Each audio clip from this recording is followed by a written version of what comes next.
Está bien, pastor. Buenas noches. Le cedo el micrófono para que pueda iniciar. Gracias. Gracias Jeremías. Buenas noches y buenas noches, hermanos. Gracias a Dios podemos reunirnos de nuevo. Gracias a ustedes por su paciencia, hermanos, y su comprensión por la situación que se presentó hace 8 días. Bueno, aquí estamos de regreso con nuestra clase de Cristología. Vamos a pasar a la segunda parte de este curso que corresponde al análisis de la humanidad de nuestro Señor Jesucristo. Vimos que nuestro Señor es Dios a través de 4 argumentos bíblicos. Notamos que la Biblia le asigna a nuestro Señor Jesucristo los atributos de Dios. La Biblia le da a Cristo los nombres de Dios. También consideramos el testimonio de aquellos que estuvieron relacionados, tuvieron la oportunidad de conocer a nuestro Salvador mientras estuvo acá en la tierra, y el testimonio de estos hombres es unánime. Él era alguien que revelaba ser más que simplemente un hombre. Era un hombre de verdad, pero era en realidad alguien que superaba la humanidad. Y también pues consideramos algunos textos explícitos donde la escritura de una manera clara, contundente, señala que nuestro Señor es Dios. Así que a la luz de estas 4 vías de argumentos escriturales, no cabe duda que nuestro Señor Jesucristo es Dios en todo el sentido de la palabra. Como suele decirse, Él es 100% Dios. Recuerden que comenzamos este recorrido considerando inicialmente la divinidad de nuestro Salvador, para que de esa manera tengamos un aprecio correcto de la magnitud que implicó para nuestro Señor Jesucristo el hacerse hombre. Como dice Filipenses capítulo 2, Él no estimó como cosa que aferrarse el ser igual a Dios, sino que se despojó. La magnitud de su entrega, su gran disposición, la grandeza de la redención que Dios nos ha dado en Cristo, solo puede ser pesada adecuadamente cuando entendemos que quien se hizo hombre es en realidad Dios. Fue Dios quien se hizo hombre, así que esto nos da una adecuada comprensión de qué tan grande fue la redención que Dios obró en Cristo y qué tan maravilloso pues es nuestro Redentor. Habiendo entonces considerado la absoluta divinidad de nuestro Señor, vamos a pasar a considerar su completa humanidad. Como dice el credo antiguo, nuestro Salvador es Dios, 100% Dios, totalmente Dios, pero también es 100% hombre, totalmente hombre. Las herejías antiguas con respecto a la persona de nuestro Señor Jesucristo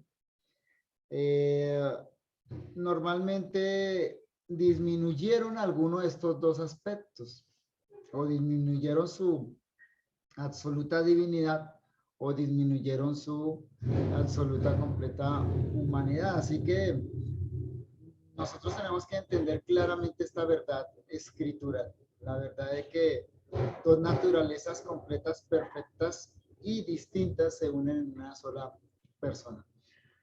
La existencia de nuestro Señor no comenzó en Belén. Ya lo tenemos en claro, como Juan nos dice al inicio de su evangelio, el texto que comenzamos analizando en estos estudios. Él ya existía. Su existencia es una existencia eterna, la existencia propia de Dios, pero el evangelio se centra en el anuncio de la visita de Dios a los hombres. Dios desciende en forma de hombre para lograr la redención. Así que ahora nos centramos en ese evento magnífico en el cual la segunda persona de la Trinidad asume la humanidad, se hace hombre y viene en rescate de la humanidad perdida. Conforme a las Escrituras, nuestro Señor es Dios, pero conforme a las Escrituras también afirmamos que Él es hombre. En toda la semejanza con nosotros, como nuestra Escritura, pero sin pecado. Esa humanidad de nuestro Señor fue profetizada. Así que la consideración de la humanidad de nuestro Señor, el hecho de que Él es hombre, debe comenzar por la consideración de las profecías mesiánicas.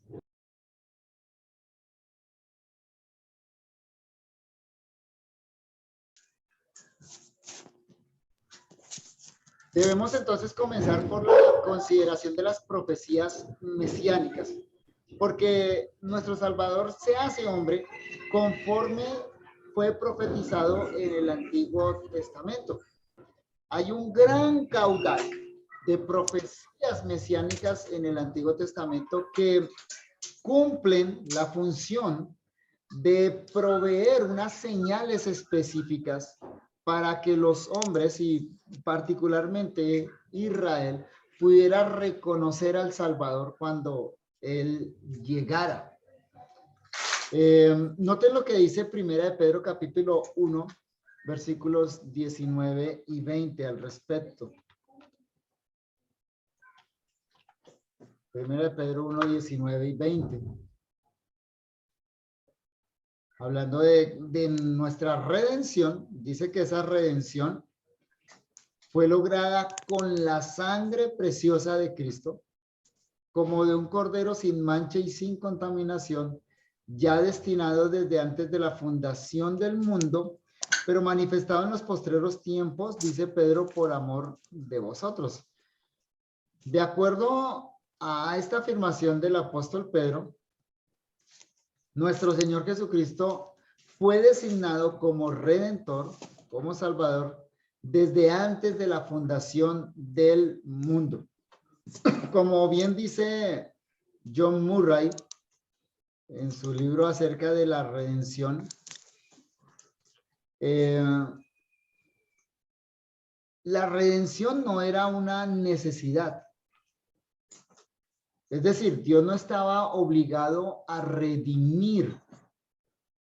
Dios es absolutamente justo si enviara a todos los hombres a la condenación y no hubiera provisto la redención, porque esa es la paga correspondiente de la rebelión del hombre.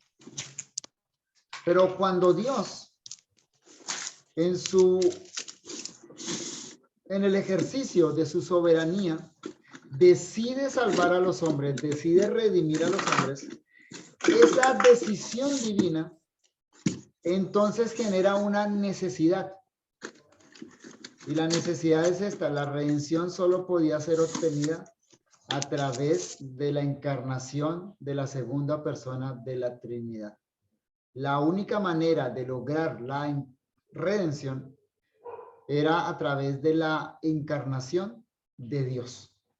Esa es lo que John Murray llama la necesidad de la redención. Y entonces, en ese sentido, el apóstol Pedro dice que la designación de Cristo como nuestro Redentor fue algo que Dios hizo como parte de su decreto eterno. Lo decidió, lo planeó antes de la fundación del mundo. Y esa designación de nuestro Señor como Redentor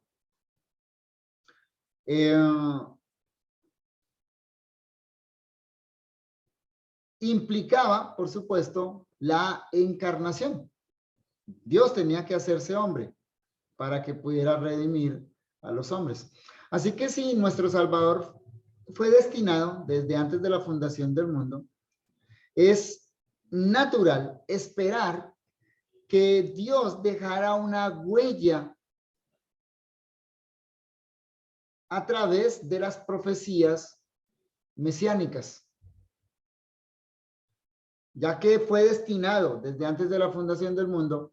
No debemos sorprendernos de que Dios haya llenado el Antiguo Testamento con profecías acerca de la venida de su Hijo al mundo. Y como les dije anteriormente, esas profecías son las señales que Dios dejó para que los hombres pudieran identificar a ese Mesías designado cuando finalmente apareciera. Leyendo esas profecías mesiánicas, nosotros tenemos una guía segura de quién es el Mesías prometido. Al leer esas profecías y al ver cómo se cumplen en Jesús de Nazaret, no puede caber ninguna duda de que Él es el Salvador, que Él es el Mesías. Los judíos negaron la mesianidad de Jesucristo contra toda evidencia. Eso fue resultado de su propio corazón entenebrecido, ¿no? Las profecías son una de las grandes evidencias a favor de la divinidad de las Sagradas Escrituras. Y las profecías mesiánicas, entonces, son una de las mayores evidencias de la divinidad y mesianidad de nuestro Señor Jesucristo. La Biblia, en el momento en que fue escrita, si nosotros analizamos el momento en el que fue escrito cada libro de la Biblia, más de la tercera parte de la Biblia es profecía. Y lo increíble es el cumplimiento de esas profecías, una tras otras, al pie de la letra, cumpliéndose. De manera que no es sorprendente que Dios dejara una huella de profecías acerca de la encarnación de su Hijo y que finalmente esas profecías se cumplieran. Noten lo que dice el apóstol Pedro, ahí mismo en el capítulo 1 de su primera epístola, pero ahora los versículos 10 y 11.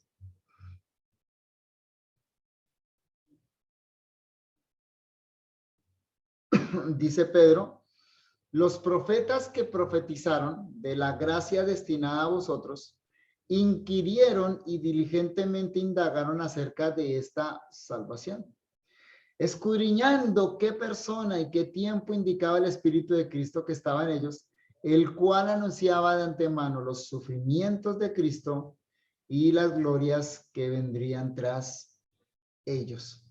Esos profetas que escribieron en el Antiguo Testamento escribieron acerca de la persona y del tiempo en el que vendría el Mesías. Y también, nos dice Pedro, escribieron acerca de los sufrimientos y de las glorias del Mesías. Ahí Pedro nos dice cuál es el contenido de las profecías mesiánicas. Y es que el caudal de profecías mesiánicas es tal que nosotros no tenemos espacio aquí de considerarlas una a una. No podemos detenernos acá a mirar una a una estas profecías, solo podemos mirar en panorama lo que significaron esas profecías mesiánicas. Josh McDowell hace una investigación profunda acerca de las profecías mesiánicas en su libro Evidencias que exigen un veredicto, y nos dice que el Antiguo Testamento contiene más de 300 referencias al Mesías. más de 300 referencias al Mesías. Y dice además que fueron cumplidas en Jesús. O sea, no es solo que están esas profecías allá, sino que esas profecías se cumplen en la persona de Jesucristo. Y Josh McDowell señala hacia un hecho realmente sorprendente con relación a las profecías mesiánicas. Dice que 29 profecías del Antiguo Testamento que hablan de la traición, muerte y sepultura de nuestro Señor Jesucristo, o sea, eventos que sucedieron en las últimas 24 horas de la vida de nuestro Señor Jesucristo, 29 profecías fueron pronunciadas en diferentes oportunidades por diferentes hombres durante 5 siglos, entre el año 1000 antes de Cristo y 500 antes de Cristo, y todas estas se cumplieron literalmente en la vida de Jesucristo, en ese periodo de 24 horas. Es imposible, desde un punto de vista de probabilidad estadística o matemática, que 29 profecías se cumplieran en 24 horas en una sola persona. Y esa es la razón por la cual los escritores del Nuevo Testamento constantemente apelan a las profecías mesiánicas para demostrar que Jesús de Nazaret es el Mesías. Ustedes encuentran muchas veces en el Nuevo Testamento la expresión para que se cumpliese, para que se cumpliese. O como dijo el profeta, o citan las escrituras. Los apóstoles sabían que ese caudal de profecías mesiánicas cumplidas en Jesucristo eran la evidencia contundente de que Él, nuestro Señor Jesucristo, era el Mesías prometido. Si ustedes quieren ahondar sobre este tema de las profecías mesiánicas y mirar más detenidamente cada una de ellas, les recomiendo leer el capítulo 9 del libro de Josh McDowell, Evidencias que exigen un veredicto. Vamos a considerar algunas de estas. Es lo que podemos hacer en este espacio, solo considerar algunas de estas profecías mesiánicas. El punto de partida de las profecías mesiánicas es Génesis capítulo 3, versículo 15, el llamado protoevangelio. Allá es donde comienzan las profecías mesiánicas. Ustedes conocen el texto dice, y pondré enemistad entre ti y la mujer, y entre tu simiente y la simiente suya, esta te herirá en la cabeza, y tú le herirás en el calcañar. Conocen ustedes muy bien el significado de este texto, de esta promesa que Dios le da a nuestros primeros padres en medio de la maldición que levanta contra la serpiente. La serpiente es Satanás. Y aquí Dios le dice a la serpiente que va a haber una enemistad continua entre la simiente de la serpiente y la simiente de la mujer. Pero que esa contienda llegará a un punto culminante cuando el descendiente de la mujer aplaste la cabeza de la serpiente. Entonces, esta profecía señala la humanidad de nuestro Señor Jesucristo. Está diciendo que el Salvador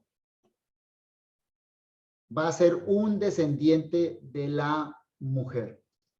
Y eso se cumple al pie de la letra en Jesús de Nazaret. El apóstol Pablo en Gálatas 4:4 dice, Gálatas 4:4, pero cuando vino el cumplimiento del tiempo, Dios envió a su Hijo nacido de mujer y nacido bajo la ley. Ahora, no es simplemente la profecía de que nuestro Señor Jesucristo iba a nacer como cualquiera de nosotros del vientre de una mujer. Claro que sí, todo ser humano nace así, sino que es una profecía muy específica que señala que la humanidad del Salvador iba a provenir únicamente de la mujer, sin intervención masculina. Cuando leemos Mateo 1:20, comprendemos que definitivamente fue así.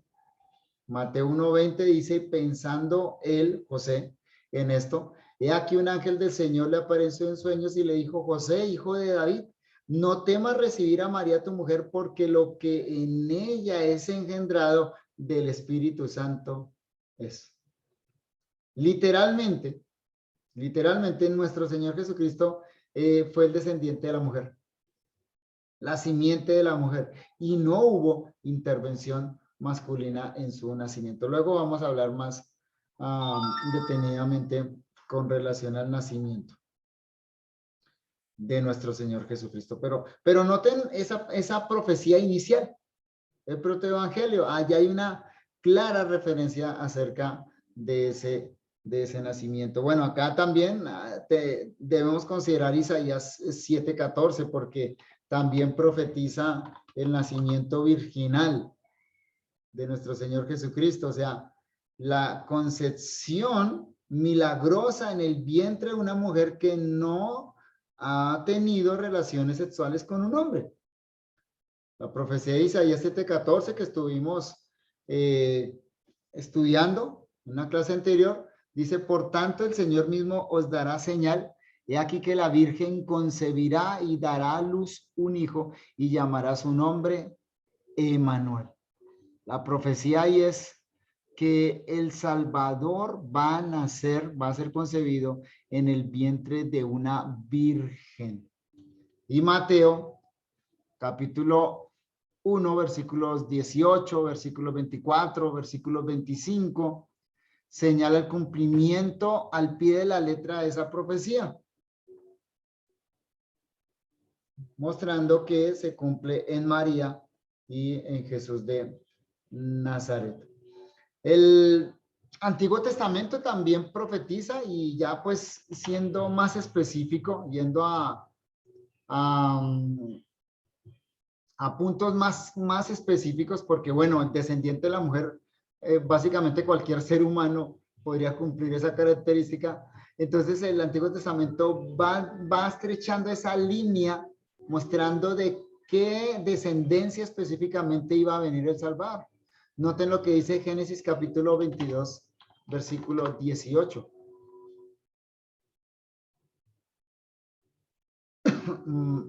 Génesis 22, 18. Dios hablándole a Abraham, retomando la promesa que le hizo en Génesis capítulo 12, le dice, en tu simiente, o sea, en su descendiente, en el descendiente de Abraham, en tu simiente serán benditas todas las naciones de la tierra, por cuanto obedeciste mi voz. Entonces, note, el Salvador es descendiente de la mujer, de una mujer, ¿cierto? Pero ahora se estrecha la profecía y se dice que va a ser un descendiente de Abraham, de todas las familias que existían en esa época. Entonces Dios traza la línea genealógica de su hijo a través de Abraham. Mateo 1:1, el Nuevo Testamento, comienza diciendo, libro de la genealogía de Jesucristo, hijo de David, hijo de Abraham. Noten cómo comienza el Nuevo Testamento. Comienza señalando la profecía de la simiente de Abraham. Y bueno, posteriormente Dios especifica esa promesa para Isaac. No vamos a leer el texto, anótenlo nomás, Génesis 21:12. Porque sabemos que Abraham tuvo muchos hijos, pero de todos los hijos que tuvo Abraham, solo de uno viene el Mesías. Entonces Dios señala a Isaac y posteriormente esa promesa pasa a Jacob. De los 2 hijos que tuvo Isaac, Dios escoge a Jacob.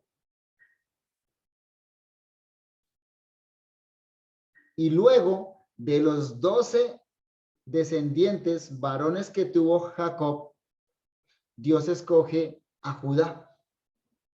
La profecía de Jacob está en Números, Génesis capítulo 35, versículos 10 al 12. Génesis 35, 10 al 12 nos muestra cómo Dios le da la promesa del descendiente a Jacob. Y Génesis 49, 10 anuncia que el Mesías venidero será de la tribu de Judá.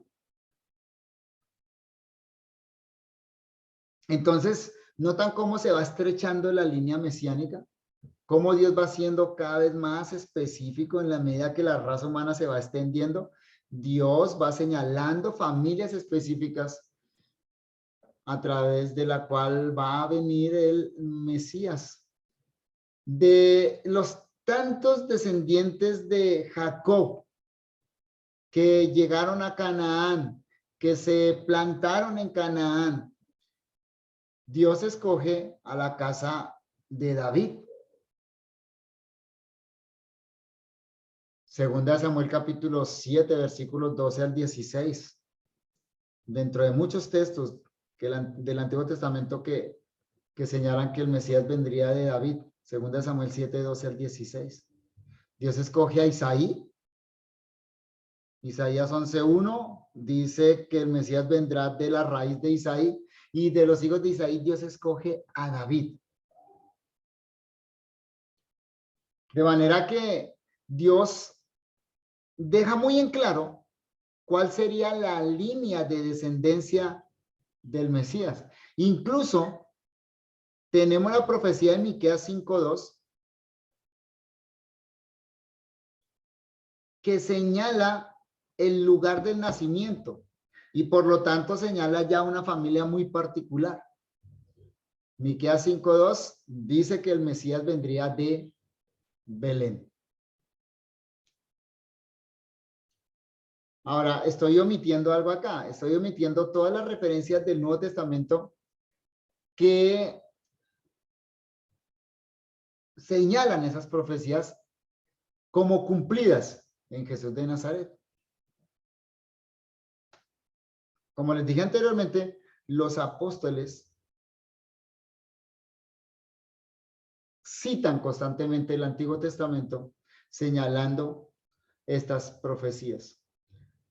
Incluso el Antiguo Testamento profetizó la matanza de los niños por parte de Herodes. Note lo que dice Jeremías capítulo 31, versículo 15. Jeremías 31, 15. Y aquí ya descendemos a detalles muy particulares, ¿no? Bueno, porque sí, el Antiguo Testamento traza la línea genealógica del Mesías, pero el Antiguo Testamento profetiza detalles de la vida del Mesías. Y este es un detalle que rodeó el nacimiento del Mesías. Dice Jeremías 31, 15, así ha dicho Jehová, voz fue oída en Ramá, llanto y lloro amargo, Raquel que lamenta por sus hijos y no quiso ser consolada acerca de sus hijos porque perecieron. El evangelista Mateo, en su evangelio, cita este texto como el cumplimiento de la matanza de los niños por parte de Herodes. Noten lo que dice Mateo 2:16.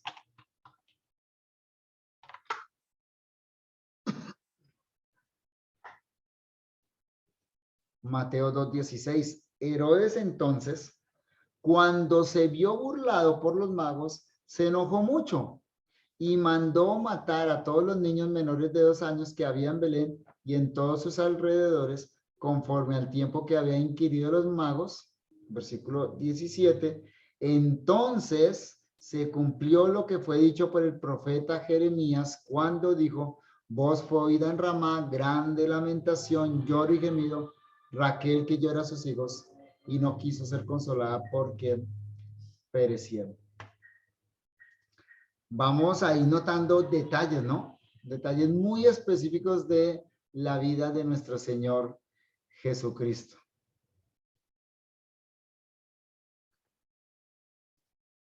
Esas profecías que acabamos de mencionar, no todas, mencioné solo unas, fueron profecías con respecto a su nacimiento y los eventos que hubo alrededor de su nacimiento.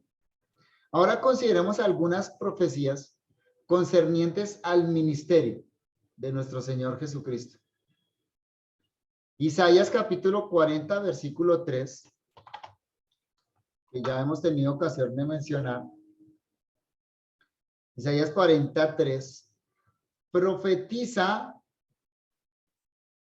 que la venida del Mesías iba a ser precedida por un mensajero, por un heraldo.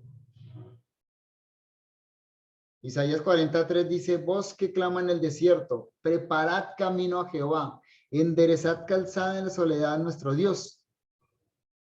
Mateo, capítulo 3, versículos 1 y 2, nos muestran que esta profecía se cumplió en Juan el Bautista.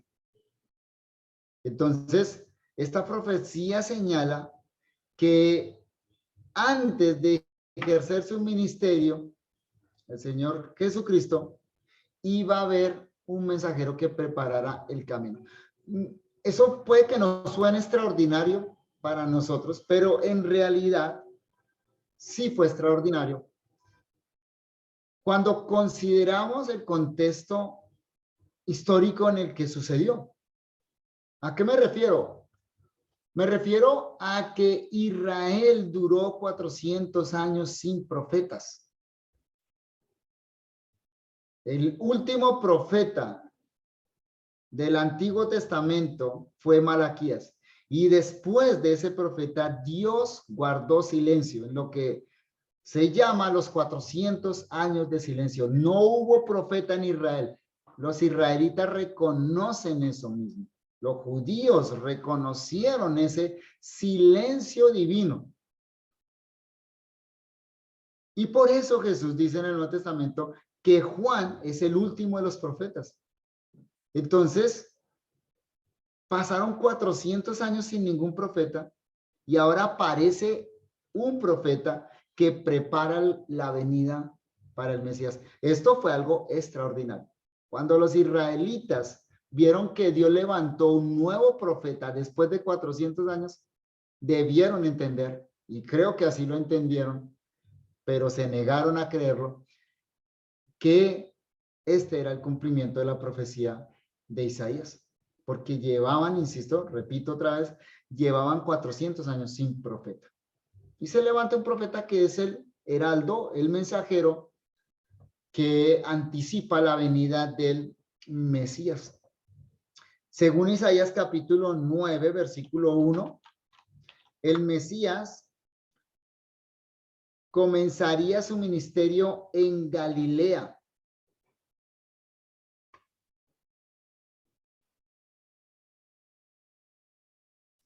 Y esto es muy específico, porque lo que normalmente se esperaba es que un profeta comenzara su ministerio en Jerusalén. En verdad es raro, es extraordinario que Jesús no comenzara su ministerio en Jerusalén, sino que lo comenzara en Galilea. Y eso había sido profetizado por Isaías. Note lo que dice Isaías 9:1. Mas no habrá siempre oscuridad para la que está ahora en angustia, tal como la aflicción que le vino en el tiempo que livianamente tocaron la primera vez a la tierra de Zabulón y la tierra de Neftalí, pues al fin llenará de gloria el camino del mar de aquel lado del Jordán en Galilea de los gentiles. El pueblo que andaba en tinieblas vio gran luz. Los que moraban en tierra de sombra de muerte, luz resplandeció sobre ellos. Y ustedes saben que esto es citado en Mateo capítulo 4, versículos 12 al 17. Mateo 4, 12 al 17. Entonces, tenemos profecías que señalan el mensajero que prepara el camino del Mesías. Tenemos una profecía que señala el lugar donde iba a empezar su ministerio, y específicamente dice ese lugar, Galilea. Tenemos otra profecía que anticipó la entrada del Mesías al templo. Esa profecía se encuentra en Malaquías capítulo 3, versículo 1. Malaquías 3:1.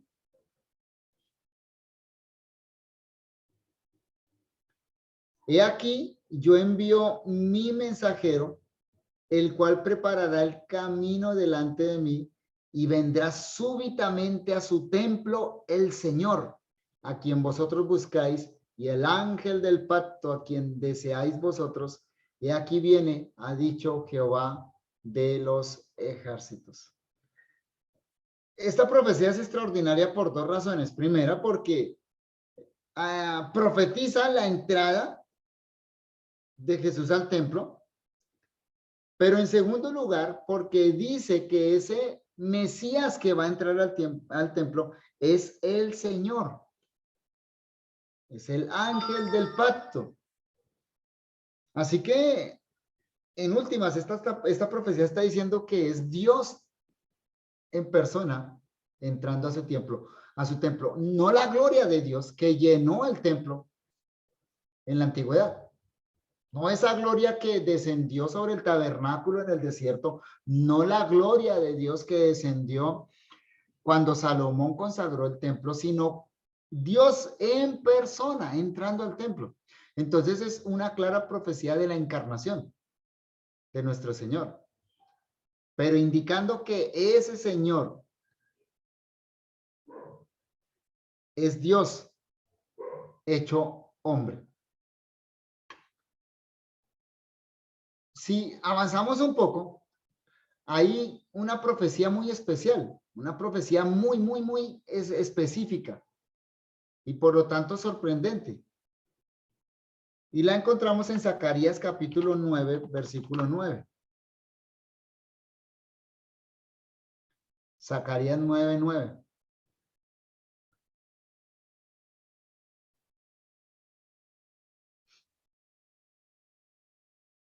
Dice este texto: alégrate mucho, hija de Sión, da voces de júbilo, hija de Jerusalén.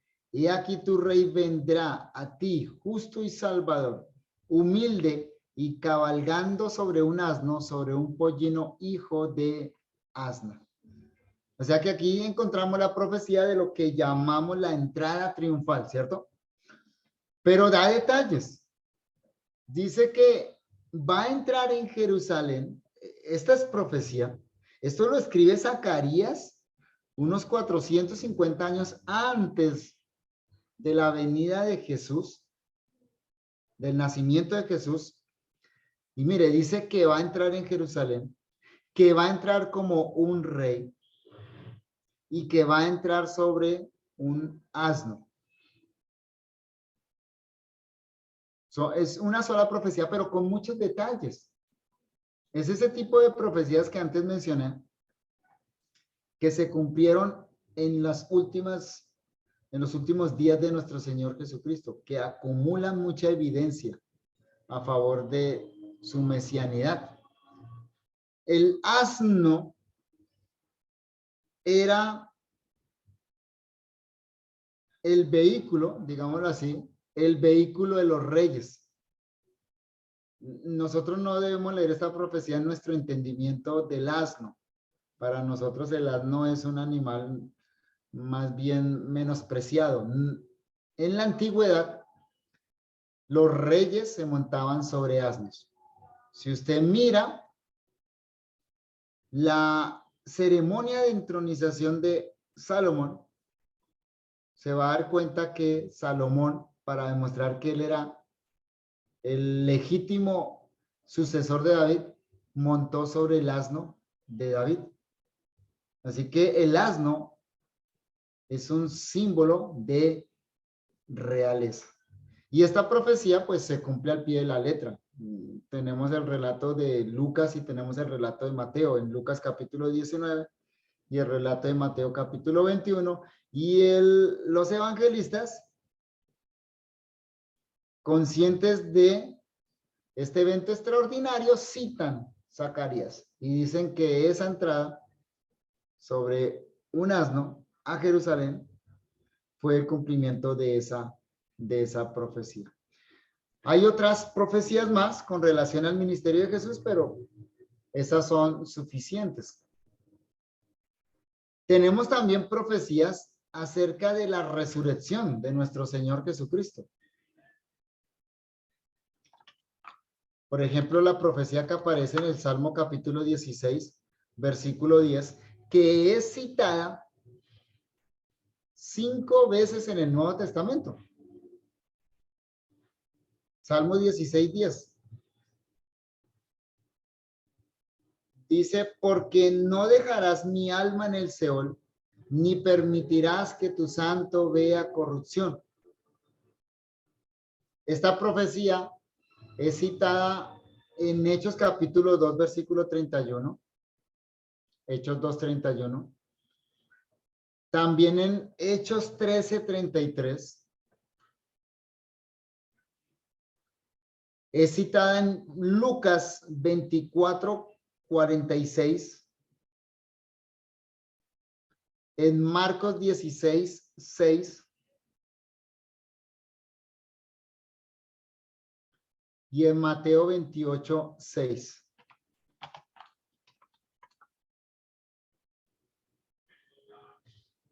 Note la relevancia de esta profecía, ¿no?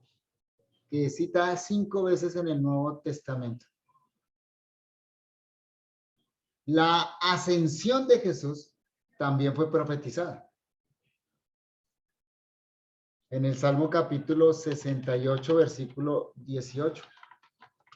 Salmo 68, 18, que es citado en Hechos 1, 9 y también en Efesios 4, 8, en el contexto de la ascensión y entronización de nuestro Señor Jesucristo. El Salmo dice, Salmo 68, 18, subiste a lo alto, cautivaste la cautividad, tomaste dones para los hombres y también para los rebeldes, para que habite entre ellos Jehová Dios. Y tenemos también una profecía acerca de la entronización de nuestro Señor Jesucristo. Él resucita, asciende y se sienta a la diestra de Dios. Como dice el credo antiguo, desde allá gobierna. Dice el Salmo 111, Jehová dijo a mi Señor, siéntate a mi diestra hasta que ponga a tus enemigos por estrado de tus pies. Aparece citado en Hebreos 1:3, Hebreos 1:3, en Marcos 16, 19 y en Hechos 2, 34 y 35. Hechos 2, 34 y 35. Así que las profecías mesiánicas cubren todo el espectro de la vida del Mesías, desde su nacimiento hasta su ascensión, pasando por su ministerio en la tierra, dando muchos detalles. Yo solo cité algunas, no cité todas, pero noten entonces cuánto detalle Dios dejó en esas profecías mesiánicas.